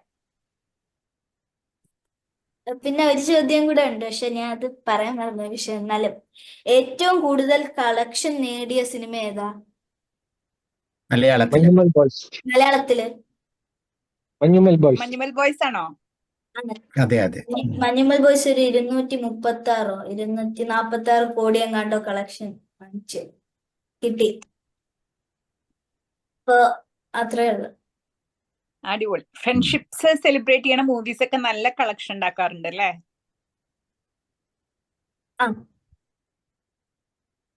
നല്ല ക്ലാസ് ആയിരുന്നു കേട്ടോ ഭവ്യ ജ്യോതി. ആക്ച്വലി എന്തൊരു മെച്ചുവേർഡ് ആയിട്ടാണ് ക്ലാസ് എടുത്തത്. എക്സെപ്ഷണൽ. അതെ മധുചേട്ടനൊക്കെ കണ്ടുപിടിച്ചൂടെ? അതെ അതെ. എനിക്കിപ്പോ ഞാന് സതീഷിനോട് പറഞ്ഞിരുന്നു ഞാനൊരു ക്ലാസ് എടുക്കാന്ന്. ഇപ്പൊ എനിക്കൊരു പേടി. ഇത് റെക്കോർഡ് ചെയ്ത് കണ്ടിട്ട് പഠിച്ചിട്ട് വന്നാ മതി ട്ടാ. അതെ അതെ അതെ. അത് ഭവ്യ ജ്യോതി എത്ര വാക്കുകളാണ് പുതിയ ഇതായിട്ട് നമ്മളെ പഠിപ്പിച്ചത് അല്ലേ? അതെ. പിന്നെ ഓരോ സെഷനിൽ നിന്ന് ഓരോന്നിലേക്ക് എത്ര നന്നായിട്ടാണ് പോയത്. ട്രാൻസിഷൻ. നല്ല ക്ലാസ് ആയിരുന്നു കേട്ടോ. Thank you so much. മനോമിയൊക്കെ എൻജോയ് ചെയ്ത് ക്വസ്റ്റ്യൻ ചോദിക്കണ്ടായിരുന്നു. അതെ. ഐ മീൻ ക്വസ്റ്റ്യൻ ഒക്കെ ആൻസർ ഒക്കെ ചെയ്യുന്നുണ്ടായിരുന്നു. എനിക്ക് തോന്നുന്നത് കുട്ടികളെ ക്ലാസ് എടുക്കുമ്പോഴാണ് കൂടുതൽ ഉഷാറെന്ന് തോന്നുന്നുണ്ട്. അപ്പൊ ഭവ്യ ജ്യോതി എനിക്ക് ഈ ഇത് പാട്ട് കേട്ടപ്പോൾ തോന്നിയത്, നമ്മളൊരു ചെറിയൊരു ഗ്രാമം അല്ലെങ്കിൽ ചെറിയൊരു ഒരു എൻവയറമെന്റിൽ നിന്ന് ലോകം കാണാനായിട്ട് പോയ കുറച്ച് ആളുകളുടെ കഥ അല്ലെ? അവര് നേരിടുന്ന അപകടങ്ങളും അപ്പോൾ ആ സമയത്ത് ഒരുമിച്ച് നിൽക്കുന്നതുമായിട്ടുള്ള അല്ലെ? അതുകൊണ്ടായിരിക്കും ഈ മുളങ്കാട്ടിലെ അല്ലെങ്കിൽ പുതിയ ഇലകളിലെ ഉറുമ്പുകള് നെബുലകളെ തേടി പോകുന്നത് അല്ലെ? നമ്മുടെ ജീവിതം, നിങ്ങളുടെയൊക്കെ ജീവിതം അതുപോലെ ആയിരിക്കട്ടെ എന്ന് വിചാരിക്കും. അപകടങ്ങൾ വേണ്ട, അപകടങ്ങളിൽ നിന്ന് മാറി നിൽക്കുക. ഭവ്യജ്യോതി അത് വളരെ കൃത്യമായിട്ട് പറഞ്ഞു കേട്ടോ. നമ്മളെ സ്വപ്നങ്ങളെ സാക്ഷാത്കരിക്കാൻ ശ്രമിക്കുമ്പോഴും അത് നമ്മള് ഈ അപകടങ്ങൾ സൂചനകളുള്ളതിൽ നിന്ന് നമ്മൾ മാറി നിൽക്കണം. നമുക്ക് അറിയാത്ത ഇടങ്ങളിൽ പോകുമ്പോൾ പ്രത്യേകിച്ചും അത് നമ്മുടെ ജീവിതത്തിൽ നമ്മൾ ഏറ്റവും ശ്രദ്ധിക്കേണ്ട ഒരു കാര്യമാണ്. എനിക്ക് ഇങ്ങനത്തെ ഒരു അനുഭവം ഉണ്ടായിട്ടുണ്ട്. അത് കാരണമാണ് ഞാൻ പറയുന്നത്. ഞങ്ങള് കുറെ കാലം മുമ്പ് കുറച്ച് ഫ്രണ്ട്സൊക്കെ കൂടിയിട്ട് കുറുവ ദ്വീപിൽ പോയി, കുറുവ ഐലൻഡിൽ. അപ്പോൾ അവിടെ പോകുന്ന സമയത്ത് രാവിലെ ആയിരുന്നു. രാവിലെ നല്ല വെയിലുള്ള ഒരു ദിവസമായിരുന്നു. രാവിലെ നടക്കുമ്പോൾ അവിടെ വേറെ ആളുകളൊന്നും കണ്ടില്ല. അപ്പോൾ ഞങ്ങൾ ഇങ്ങനെ പുഴയൊക്കെ കടന്ന് പുഴയിലെ കൂടെയൊക്കെ ഇങ്ങനെ നടന്ന് ഈ കുറുവ ദ്വീപിലേക്ക് പോയി. കുറച്ച് നേരം അവിടെ ഇരുന്നു, കുറേ നേരം അവിടെ ഇരുന്നു. അപ്പോൾ ഇങ്ങനെ ഇടയ്ക്ക് മഴ പെയ്യുണ്ടായിരുന്നു. അങ്ങനെ മഴ കൂടാൻ തുടങ്ങിയപ്പോൾ ഞങ്ങൾ തിരിച്ച് വന്നപ്പോഴേക്കും ഈ പുഴയൊക്കെ ഒരു നമ്മുടെ ഒരു മുട്ടിനൊപ്പം അരയ്ക്കൊപ്പം വെള്ളം ആയിട്ടുണ്ടായിരുന്നു. അപ്പോൾ ഞങ്ങൾ വേഗം നടക്കാമെന്ന് വിചാരിച്ചിട്ട് ഞങ്ങൾ പുഴ നടന്ന് പോകുമ്പോഴേക്കും നമ്മുടെ കഴുത്ത് വരെയൊക്കെ വെള്ളമായി. അതിനിടയ്ക്ക് ഞങ്ങളുടെ ഒപ്പം ഉണ്ടായിരുന്ന ഒരു കുട്ടി, ഒരു മഹാരാഷ്ട്രക്കാരി, ഒരു പെൺകുട്ടിയായിരുന്നു. അതാകെ പേടിച്ച് പിന്നെ ഞങ്ങൾക്ക് അവളെയും വലിച്ചഴച്ച് വെള്ളത്തിൽ കൂടെ അപ്പുറത്തേക്ക് എത്തുമ്പോഴേക്കും ശരിക്കും ഇങ്ങനെ പുഴ ഇങ്ങനെ മുകളിൽ നിന്ന് വരുന്ന വെള്ളം ഉണ്ടല്ലോ, അത് വളരെ ഉയരത്തിലേക്ക് വരുന്നുണ്ടായിരുന്നു. കുത്തൊഴുക്കായി മാറി. പക്ഷെ ഞങ്ങളൊരു വളരെ നേരോ എസ്കേപ്പ് ഉണ്ടായി. അതിനുശേഷം ഞങ്ങൾ വളരെ കെയർഫുള്ളാണ്. നമുക്ക് അറിയാത്ത ടെറിട്ടറിയിൽ പോകുമ്പോൾ നമ്മളത് അത് മനസ്സിലാക്കിയിട്ട് ചെയ്യാൻ പാടുള്ളൂ. കാൽക്കുലേറ്റഡ് റിസ്ക് നമ്മൾ ജീവിതത്തിൽ ചെയ്യാം, പക്ഷെ ആ റിസ്ക് കാൽക്കുലേറ്റ് ചെയ്യാതെ നമ്മൾ ചെയ്യരുത് എന്നുള്ളത്. അതുപോലെ ഇങ്ങനെയുള്ള സൈൻ ബോർഡുകളൊക്കെ നമ്മൾ ശ്രദ്ധിക്കുക, നമ്മൾ നോക്കുക. വളരെ പ്രധാനപ്പെട്ട കാര്യങ്ങളാണ്. അത് ഭവ്യജ്യോതി വളരെ കാര്യമായിട്ട് പറഞ്ഞു. അതേ സമയത്ത് നമ്മൾ ലോകം കാണണം. ആ ഒരു അന്വേഷണത്ത് വരെ നമുക്കുണ്ടാവണം.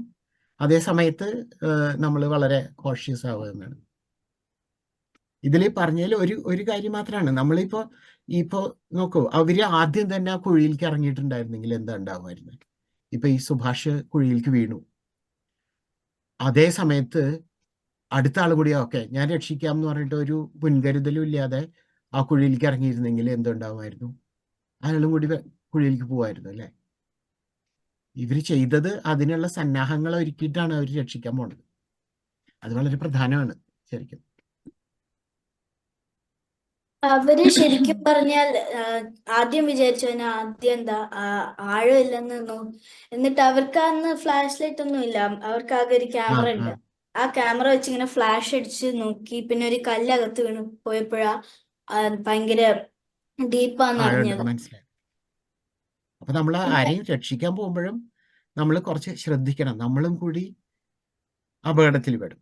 പിന്നെ നമ്മളെ രക്ഷിക്കാൻ വരുന്ന നമ്മൾ ഇങ്ങനെ കുറെ കാണുന്നുണ്ട്. ഇപ്പൊ പുഴയിലൊക്കെ പോയിട്ട് ഒരാൾ പോയി, അയാളെ രക്ഷിക്കാൻ പോയവർ പോയി, അങ്ങനെ കാണുന്നുണ്ട്. അതുപോലെ കിണറ്റിലിറങ്ങി, അപ്പൊ അയാളെ രക്ഷിക്കാൻ വേറെ ആൾ ഇറങ്ങി, അയാളും ബോധം കെട്ട് വീണു. അങ്ങനത്തെ കുറെ കാര്യങ്ങൾ കാണാറില്ല. അപ്പൊ നമ്മൾ ആ സർക്കംസ്റ്റൻസ് സ്റ്റഡി ചെയ്തിട്ടേ നമ്മൾ അതിലേക്ക് ഇറങ്ങാൻ പാടുള്ളൂ എന്നുള്ള ഒരു കാര്യം കൂടി ഉണ്ട്. നമ്മൾ ഈ ഫ്രണ്ട്ഷിപ്പിന്റെ ഇതൊക്കെ ആഘോഷിക്കുമ്പോഴും കുറച്ച് കോഷ്യസ് ആവണം. വളരെ കാൽക്കുലേറ്റഡ് റിസ്ക് ആണ് നമ്മൾ ചെയ്യാൻ പാടുള്ളൂ എന്നുള്ളത്, എടുക്കാൻ പാടുള്ളൂ എന്നുള്ളത് പ്രധാനമാണ്. അതെ, നമ്മൾ ഫ്ലൈറ്റിലൊക്കെ പോകുമ്പോൾ കേൾക്കുന്ന ആദ്യത്തെ അനൗൺസ്മെന്റ് പോലെയല്ലേ, എന്തെങ്കിലും റിസ്ക് അല്ല ഓക്സിജൻ പ്രോബ്ലം ഉണ്ടെങ്കിൽ ആദ്യം നിങ്ങളുടെ മാസ്ക് ഇട്ടിട്ട് പിന്നെ അപ്പുറത്താളുടെ മാസ്ക് ഇല്ലാന്ന് വെച്ച് കഴിഞ്ഞാൽ നിങ്ങളും മരിക്കും അപ്പുറത്താളും മരിക്കും. അപ്പോ ആ ഒരു തിയറി തന്നെ. പിന്നെ അടുത്തത് പെർസിവിയറൻസ്. അവര് അതിൽ ഏതെങ്കിലും സ്റ്റേജിൽ ഗിവ് അപ്പ് ചെയ്തിരുന്നെങ്കിൽ, അത് ഭവ്യജ്യോതി പറഞ്ഞ പോലെ അതിന് മുന്നൊക്കെ പോയിട്ടുള്ള ആൾക്കാര്, ഈവൻ മിനിസ്റ്ററുടെ മോനടക്കം എല്ലാരും മരിച്ചിട്ടേ ഉള്ളൂ അല്ലെ. ബിക്കോസ് അവർക്ക് വേണമെങ്കിൽ ഇതിനേക്കാളും ഫോഴ്സിനെ കിട്ടുമായിരുന്നു. പക്ഷെ എന്താ പറയാ, ഇവിടെ കണ്ട ആ ഒരു നിശ്ചയദാർഢ്യം അവരിൽ ഉണ്ടായിരുന്നില്ല അല്ലെ. ഇവര് പറഞ്ഞു ഇവനില്ലാണ്ട് ഞങ്ങൾ വീട്ടിൽ പോയില്ലാന്ന് അല്ലെ. അപ്പൊ അവര് ഏതെങ്കിലും സ്റ്റേജിൽ ഗിവ് അപ്പ് ചെയ്തിരുന്നെങ്കിൽ ഭവ്യജ്യോതി പറഞ്ഞ പോലെ ഈ കുട്ടിയും രക്ഷപ്പെടില്ലായിരുന്നു. അപ്പോ അതിന്റെ ഡെബിൾസ് അവിടെ പോയ ആരും രക്ഷപ്പെടില്ല എന്നായിരുന്നു. പക്ഷെ ഇവര് ശരിക്കും ഇവരുടെ നിശ്ചയദാർഢ്യമാണ് ആ ആളെ രക്ഷിച്ചെടുത്തല്ലേ. കറക്റ്റ്. നല്ല പാട്ടായിരുന്നു കേട്ടോ, നല്ല ചോയ്സ്. വേറെ ഞാനൊരു കാര്യം പറയാൻ മറന്നത്, ഈ ഭാഷ ഭയങ്കര ഇമ്പോർട്ടന്റ്. നമ്മൾ എവിടെയെങ്കിലും പോകുന്നത്, ഈ സിനിമയിൽ അവർക്ക് തമിഴ് അറിയത്തില്ലായിരുന്നു. അപ്പൊ പോലീസുകാരുടെ അടുത്തോ ആ ഗൈഡിന്റെ അടുത്തോ ലോക്കൽസിന്റെ അടുത്തോ നേരെ സംസാരിക്കാൻ പറ്റത്തില്ലായിരുന്നു. ആടുജീവിതത്തിൽ നജീബിന് അറബി അറിയായിരുന്നെങ്കിൽ അല്ലെ ഇംഗ്ലീഷ് അറിയായിരുന്നെങ്കിൽ തട്ടിക്കൊണ്ട് പോകത്തില്ലായിരുന്നു. അപ്പൊ ഭാഷയുടെ ഭയങ്കര ഒരു ഇമ്പോർട്ടൻസ് ഉണ്ട് എവിടെ പോകുന്നതില്. ഒരേ സമയത്ത് നമ്മുടെ അന്വേഷണത്വരെയും അതേ സമയത്ത് നമ്മൾ പ്രിക്കോഷൻസ് എടുക്കേണ്ടതിൻ്റെയും ആവശ്യകതയാണ് ഒരേ സമയം അല്ലേ? നമ്മുടെ കംഫർട്ട് അതേ സോൺസ് സമയം ബ്രേക്ക് ചെയ്യും വേണം, എന്നാൽ നമുക്കൊരു ബ്രേക്ക് സേഫ്റ്റി നെറ്റ് നമ്മൾ മെയിൻറ്റെയിൻ ചെയ്യും വേണം. ഇപ്പൊ പറഞ്ഞ പോലെ നമ്മളിപ്പോ ഭാഷ അങ്ങനെ എല്ലാ കാര്യങ്ങളും ഇപ്പോ ഇംഗ്ലീഷ് ആയാലും ലോക ഭാഷയാണ്, അങ്ങനെ എല്ലാത്തിനെ പറ്റിയിട്ട് നമുക്കൊരു അവയർനെസ് ഉണ്ടാവണം അല്ലെ. തമിഴ്നാട്ടിൽ പോകുമ്പോൾ കുറച്ച് തമിഴൊക്കെ ഇപ്പൊ നമ്മൾ മൂവീസ് ഒക്കെ കാണുമ്പോഴൊക്കെ പ്രാക്ടിക്കലി അതിന്റെ സബ് ടൈറ്റിൽസ് ഒക്കെ നോക്കിയിട്ട് നമുക്ക് ഇത്തിരിയൊക്കെ പിക്ക് ചെയ്യാവുന്നതേ ഉള്ളൂ. അങ്ങനെ ഒരു ജനറൽ അവയർനെസ് ഉള്ളത് എല്ലായിടത്തും നമ്മളെ ഹെൽപ്പ് ചെയ്യും, എല്ലാ കാര്യങ്ങളെയും, ഭാഷ മാത്രമല്ല എല്ലാം. പക്ഷെ ആ ഒബ്സർവേഷൻ കറക്റ്റ് ആണ് കേട്ടോ. ഭാഷ അറിയാമായിരുന്നെങ്കിൽ ആടുജീവിതത്തിൽ നജീബിനും ആ പ്രശ്നം വരില്ലായിരുന്നു. ഇവിടെയും ഇവർക്ക് കുറച്ചും കൂടി ഇഫക്റ്റീവ്ലി കാര്യങ്ങൾ കമ്മ്യൂണിക്കേറ്റ് ചെയ്യായിരുന്നു അല്ലെ. എന്തൊരു മിടുക്കി കുട്ടിയാണ്. ഇതൊക്കെ ക്ലാസ്സിൽ പറയണം, ഇങ്ങനെ ഒരു ക്ലാസ് ഒക്കെ എടുക്കണ കാര്യമൊക്കെ കേട്ടോ. അതുപോലെ ക്ലാസ്സിൽ തന്നെ നമ്മള് ടീച്ചർ ക്ലാസ് എടുപ്പിക്കാൻ പറയായിരിക്കും ചില സമയത്ത്. എന്നിട്ട് എന്നുവെച്ചാൽ എടുക്കാറുണ്ടോ? അസൈൻമെന്റ് ആയിട്ട് കുറെ കുട്ടികളെ കൊണ്ട് പഠിപ്പിക്കുകയും ചെയ്യും. ആഹാ മിടുക്കി. ഇതില് അതാണോ ഇതാണോ മിടുക്കി. ഈസി? ആ 1-to-1 പേഴ്സണൽ ആയിട്ട് എടുക്കണതാണോ അതോ ഇവിടെ ഇങ്ങനെ ഓൺലൈൻ ആയിട്ട് എടുക്കണതാണോ ഈസി? അവിടെ വെച്ച് പിന്നെ ഭയങ്കര എന്താ ഫോർമുല അല്ല, അവിടെ വെച്ച് പിന്നെ ആരും കേൾക്കത്തും ഇല്ലായിരിക്കും. കാരണം എല്ലാരും ചോദ്യം ഫയർ ചെയ്ത് തരും, പിന്നെ ഒന്നും പറയാൻ സമയം കിട്ടത്തില്ല. ഞാനൊരു ചോദ്യം കൂടി ചോദിച്ചിട്ട്, അപ്പൊ ഈ കുട്ടികളുടെ ആ പോകുമ്പോൾ ഉള്ള ഒരു ബിഹേവിയർ ഉണ്ടല്ലോ, അതിനെക്കുറിച്ച് നിങ്ങൾക്ക് എന്താണ്? അവർ ഈ അപകടത്തിൽ ചെന്ന് പെടുന്നതിന് അവരുടെ അതുവരെയുള്ള ഒരു മൂഡും ബിഹേവിയർ എന്തെങ്കിലും കാരണമായിട്ടുണ്ട്? അവര് അങ്ങനെ ടൂർ പോകാനൊന്നും അവർക്ക് മുമ്പ് പറ്റിയിട്ടില്ല. മുമ്പത്തെ ടൂറൊക്കെ ക്യാൻസലായി. അപ്പൊ അവര് ആദ്യമായിട്ട് ഇങ്ങനെ പുറത്ത് പോയി ആഘോഷിക്കുക. അവരുടെ ഫ്രണ്ടിന്റെ ഒരു ഫ്രണ്ടാണ് ഡ്രൈവർ പ്രസാദ്. അപ്പൊ അവര് ഭയങ്കര ഹാപ്പി ആയിട്ട് സന്തോഷിച്ച് ഒത്തിരി കുടിച്ചൊക്കെയാ അവര് പോയത്. അപ്പൊ പിന്നെ സുഭാഷ് വീണപ്പോഴത്തേക്ക് അവരെല്ലാരും പിന്നെ പെട്ടെന്ന് എന്താ ഞെട്ടിപ്പോയി. അവർക്ക് അത് പ്രോസസ് ചെയ്യാൻ പറ്റാതെ അവരവിടെ അവര് നിന്നതുകൊണ്ട് നിന്ന് രക്ഷിച്ചപ്പോഴത്തേക്ക് അവരുടെ ആ മൂഡ് വീണ്ടും അത്രയും അവര് വന്ന അത്രയും സന്തോഷമില്ലെങ്കിലും സുഭാഷിനെ തിരിച്ചു കിട്ടിയ ആ സന്തോഷമുണ്ട്. പിന്നെ 2008 കുട്ടന് സിജു ഡേവിഡിന് ശരിക്കും ഒരു സുഭാഷിനെ രക്ഷിച്ചത് കൊണ്ട് ഒരു രക്ഷാ ജീവൻ പതക്കം അങ്ങനെ ഒരു അവാർഡ് കിട്ടി. അപ്പൊ അവര് വന്ന അതേ മൂഡിലല്ല പക്ഷെ തിരിച്ചു വരും. എന്നാലും അവര് അത് സംഭവിച്ചത് തന്നെ ഒരു ഭയങ്കര ഒരു ഇതായിരുന്നു. പക്ഷെ അവര് അതിൽ കൂടെ ആ ഒരു വലിയൊരു ഓബ്സ്റ്റിക്കിൾ പോലെ, എന്നാലും അവരത് പാസ് ചെയ്ത് തിരിച്ച് അവരുടെ ആ പാത്തിൽ ചെന്ന് അവരെല്ലാരും തിരിച്ചെത്തി. അതുകൊണ്ട് ഇങ്ങനെ സിനിമ ഒരു വിധം സന്തോഷത്തിൽ തീരുന്നു. നിങ്ങൾ ഇനി ഇങ്ങനെ വിനോദയാത്രയ്ക്കൊക്കെ പോവാണെങ്കിൽ എങ്ങനെയായിരിക്കും? പ്രിക്കോഷൻസ് എടുക്കോ? ശ്രദ്ധിച്ചു പോവോ? ഈ സിനിമ ആ രീതിയിൽ എന്തെങ്കിലും ഇമ്പാക്ട് നിങ്ങളുടെ ഇടയിൽ ഉണ്ടാക്കിയ? വിനോദയാത്ര ഇങ്ങനെ പോകുന്നത് ആകെ സ്കൂളിൽ അവിടെ ഇവിടെയും കൊണ്ടുപോകുമ്പോഴാണ്. അല്ല, നിങ്ങൾ ഒറ്റയ്ക്കൊക്കെ പോകുമ്പോ, ഒറ്റയ്ക്കല്ല കൂട്ടുകാരൊക്കെ ആയിട്ട്, വലുതായിട്ട് കൂട്ടുകാരൊക്കെ ആയി പോകുമ്പോ ഇത്തരം അപകടങ്ങൾ ഉണ്ടാവാം. അതുകൊണ്ട് നമ്മൾ നോക്കി പോണം. സോബർ ആയിരിക്കണം എന്നുള്ളത് ഒരു പ്രധാന കാര്യമാണ് അല്ലേ? ജ്യോതി വളരെ മികച്ചതായിട്ട് അവതരിപ്പിച്ചു. ഒരുപാട് പുതിയ പുതിയ വേർഡ്സ് കിട്ടി. പിന്നെ സയൻസ് ആയിട്ട് കുറെ കാര്യങ്ങൾ പറഞ്ഞു തന്നു. വളരെ അടിപൊളിയായിരുന്നു. പിന്നെ എനിക്ക് സിനിമയെ പറ്റി പറയാനുള്ളത്, സിനിമ സുഹൃത്ത് ബന്ധത്തെ പറ്റി പറയുന്നതാണെങ്കിൽ പോലും അവരൊക്കെ ആ ഒരു ഗുഹയിൽ വീഴാൻ കാരണം മദ്യപിച്ചുകൊണ്ടാണ്. ഇന്ന് സമൂഹത്തിലെ ഒരുപാട് ആൾക്കാര് ഇതേപോലെ മദ്യപിച്ചിട്ട് ഇങ്ങനെ അപകടത്തിൽ പെടുന്നുണ്ട്. ആ കാര്യം കൂടി വളരെ ഇമ്പോർട്ടന്റ് ആണ്.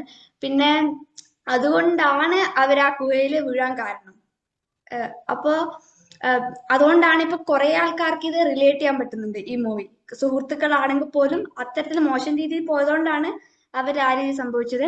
എന്നാലും ആ അപകടത്തിൽ പെടുമ്പോഴും അവരെ രക്ഷിക്കാൻ കാണിച്ച ആ ഒരു മനോഭാവം വളരെ അപ്രീഷിയേറ്റ് ചെയ്യേണ്ട ഒന്നാണ്. ബബി ജ്യോതി വളരെ നന്നായിട്ട് തന്നെ അവതരിപ്പിച്ചു. ശരിക്കും ഇംപ്രസ്ഡ്. Thank you. എന്റെ നെക്സ്റ്റ് എനിക്ക് പ്രസന്റ് ചെയ്യാനുള്ള ഇത് തന്നു. Thank you so much. ഭവ്യജ്യോതിയുടെ പ്രസന്റേഷൻ നല്ലതായിരുന്നു. പിന്നെ വാക്കുകൾ ചിലതൊക്കെ എനിക്കറിയായിരുന്നു. പിന്നെ ഗ്രഹം പറഞ്ഞു, ഗ്രഹത്തിന് 9 എന്ന് അർത്ഥമുണ്ട് പറഞ്ഞു. അപ്പോ ഈ നവഗ്രഹം പറയണത് എന്തിനാ? ഈ നവഗ്രഹം 9 ഗ്രഹം എന്നുള്ള അർത്ഥത്തിലാവൂല. അപ്പൊ ഞാൻ അങ്ങനെ വിചാരിക്കായിരുന്നു, ഗ്രഹം എന്നെങ്ങാനും പറയാൻ പറ്റും. നവത്തിന് പുതിയത് എന്ന് അർത്ഥമുണ്ട്. പിന്നെ മറ്റേ ഫ്രണ്ട്സ് ആയിട്ട് പോണ കാര്യം, അത് ഇപ്പൊ ഈ മദ്യപിച്ചില്ലെങ്കിൽ പോലും ഇങ്ങനെ ബോയ്സ് മാത്രം പോകുമ്പോ അത് ഭയങ്കര ഒരു ഇതാണ്, ആവേശം കൂടുതല. അത് ഞാൻ തന്നെ ഇപ്പൊ ഗ്യാങ് ആയിട്ട് പോയി കഴിഞ്ഞാൽ ഭയങ്കര ആവേശം കൂടുതല. അത് എന്താ അറിയില്ല, ഈ ഒറ്റയ്ക്ക് നിൽക്കുമ്പോ ഒരു ഇത് കിട്ടില്ലെങ്കിലും ഒരുമിച്ചാകുമ്പോ ഒരു പവർ കൂടുതലുള്ള പോലെ. എന്താ പറയാ, ഇപ്പൊ അടിക്കാൻ വരണവരെ തിരിച്ചടിക്കാൻ പോവുക, അങ്ങനെ ഭയങ്കര ആവേശം കൂടുതല. ഒന്നല്ല, ഈ ചാരതളപ്പിന്റെയാണ്. എന്നാ ഞങ്ങളൊരു സത്യം പറയട്ടെ, ഞങ്ങള് ഗേൾസ് പോകുമ്പോഴും അങ്ങനെയാ അല്ലേ മനോമി? ഇപ്പൊ വിജ്യോതി അതെ, പവറാണ്. പക്ഷെ അപകടത്തെ മുൻകൂട്ടി നമ്മൾ തിരിച്ചറിയും. അതുകൊണ്ട് തന്നെ അപകടമായ മേഖലകൾ നമ്മൾ പോവാൻ നിൽക്കില്ല. കറക്റ്റ്. നമുക്കൊരു ജഡ്ജ്മെന്റ് സ്കിൽസ് നമ്മൾ കളയില്ല. പക്ഷെ അല്ലെങ്കിൽ ഞങ്ങൾ പോകുമ്പോഴും വൈബ് തന്നെയാ. മദ്യപിച്ചില്ലെങ്കിൽ പോലും ഒരു ടൂർ പോകുമ്പോ ചെയ്യാൻ പാടില്ല പറയണത് ചെയ്യാനുള്ള ഒരു ഇതൊക്കെ കൂടുതലാണ്, ടെൻഡൻസി ഇതേപോലത്തെ സിറ്റുവേഷൻസ്. അതാണ്. ഒരു ഹീറോ ആവാനുള്ള ഒരു ഇത് കൂടുതലേ. അതെ അതെ. കറക്റ്റ്. അത് എനിക്ക് തോന്നുന്നു അത് ട്രഡീഷണലി ഒരു ആൺ പെൺ ഡിഫറൻസ് ആയിട്ട് പണ്ട് തൊട്ടിട്ട് ബന്ധപ്പെട്ടതാന്ന് തോന്നുന്നു. ആൺകുട്ടികള് അങ്ങനെ ഒരു ഇത്തിരി അവരുടെ എല്ലാ ഇതും പുറത്തെടുക്കുന്ന ഒരു സ്വഭാവം വരുന്നു തോന്നുന്നു. പ്രിയ, ഋഷികേശ് അങ്ങനെ ആൺപെൺ ഭേദത്തെ കുറിച്ച് പറഞ്ഞില്ല എന്ന് എനിക്ക് തോന്നുന്നു കേട്ടോ. പെൺകുട്ടികളെ കുറിച്ച് അല്ല, ഞാൻ എന്റെ കാര്യം മാത്രം പറഞ്ഞ, എന്റെ ഭേദം ഉണ്ടെന്ന് പറയണ്ടായിട്ടില്ല കേട്ടോ. ആണോ? ഞാൻ വിചാരിച്ചു ആൺകുട്ടികൾ എന്നുള്ള. ഓക്കെ ഓക്കെ, അതോ ഒരു മാസ് സൈക്കോളജി എന്നുള്ള ഇതിലായിരിക്കും അല്ലെ സതീഷ് പറഞ്ഞു? ഓക്കെ, ആൺകുട്ടികൾ കൂടി പോകുമ്പോ അങ്ങനെ ഉണ്ട്, പെൺകുട്ടികൾ പോകുമ്പോഴും അങ്ങനെ ഉണ്ടാവാം. ഋഷികേശിന്റെ വർത്തമാനത്തിൽ അത്തരം ഒരു സൂചന ഉണ്ടായിരുന്നില്ല. ഋഷികേശിന്റെ ചോദ്യത്തിനുള്ള ഉത്തരം, ഗ്രഹത്തിന് 9 എന്ന് അർത്ഥമുണ്ട്, നവത്തിനും 9 എന്ന് അർത്ഥമുണ്ട്. അപ്പൊ നവഗ്രഹം എന്ന് പറയുമ്പോൾ 9 എന്നല്ല, നവം 9 ഗ്രഹം വേറെയാണ് അവിടെ എടുക്കുന്നത്. ശബ്ദധാരാവലിയില് ഗ്രഹത്തിന് 9 എന്ന സംഖ്യ എന്ന അർത്ഥം പറയുന്നുണ്ട്. അത് ഓരോ വാക്കും ഇപ്പൊ തന്നെ പറഞ്ഞ പോലെ ഓരോ വാക്കും ഉപയോഗിക്കുന്ന സാഹചര്യം അനുസരിച്ച് അതിന്റെ അർത്ഥം മാറുമല്ലോ. അപ്പൊ ഈ നവഗ്രഹം എന്ന് പറയുന്നത് അവിടെ നവം എന്നുള്ളത് 9 എന്നും ഗ്രഹം എന്നുള്ളത് നമ്മൾ ഉദ്ദേശിക്കുന്ന രീതിയിലുള്ള ഗ്രഹം എന്ന അർത്ഥത്തിലുമാണ് ഉപയോഗിക്കുന്നത് എന്നാണ്. കുറച്ചുകൂടി കൂടുതൽ ആൾക്കാർക്ക് പങ്കെടുക്കാം. നിങ്ങളെല്ലാവരും നിങ്ങളുടെ അടുത്തുള്ള സർക്കിളിലെ കുറച്ചുപേരും കൂടിയൊക്കെ ഈ വിളിച്ചു വരേണ്ടതാണ്. ഈ ഭവ്യജ്യോതിനെയൊക്കെ പോലെയുള്ള ഇത്രയും ഉജ്ജ്വലമായിട്ടുള്ള അവതരണങ്ങൾ കുറെ കൂടി കൂടുതൽ പേര് കാണേണ്ടതാണ്. ശരിക്കും ഇത്ര കുട്ടികൾ മലയാളം മരിച്ചു, പുതുതലമുറയ്ക്ക് മലയാളം അറിയില്ല എന്നൊക്കെ പറയുന്ന സമയത്ത് ഇങ്ങനെ ചെറുപ്പം കുട്ടികൾ 7ാം ക്ലാസ്സിലൊക്കെ പഠിക്കുന്ന കുട്ടികൾ ഇത്രയും ഗംഭീരമായിട്ടൊക്കെ കാര്യങ്ങൾ വന്ന് പറയുമ്പോൾ കുറച്ചുകൂടി കൂടുതൽ ആളുകൾ കേൾക്കേണ്ടതാണ്. നമ്മുടെ ആളുകളുടെ ഒരു ഹിപ്പോക്രസി ഉണ്ട്. നമ്മുടെ ആളുകൾ ആംചെയറിൽ ഇരുന്നിട്ട് മലയാളം മരിച്ചു എന്ന് പറയുകയും മലയാളം മരിക്കാതിരിക്കാൻ വേണ്ടി ആരെങ്കിലും ഒന്ന് ചെയ്യുമ്പോൾ അപ്പുറത്ത് പോയിട്ട് ഇംഗ്ലീഷ് പാട്ട് കേൾക്കുകയും ചെയ്യുന്ന ഹിപ്പോക്രസി കൂടി നമ്മുടെ നാട്ടിലുണ്ട്. Anyways, let us continue our fight. അപ്പോൾ ഭവ്യജ്യോതിക്ക് വലിയ കയ്യടി. ബാക്കി ആർക്കെങ്കിലും എന്തെങ്കിലും കൂട്ടിച്ചേർക്കാനുണ്ടെങ്കിൽ കൂട്ടിച്ചേർക്കാൻ വരാം. കൺമണി അൻപോട് കാതലൻ நான் எழுதும் கடிதமே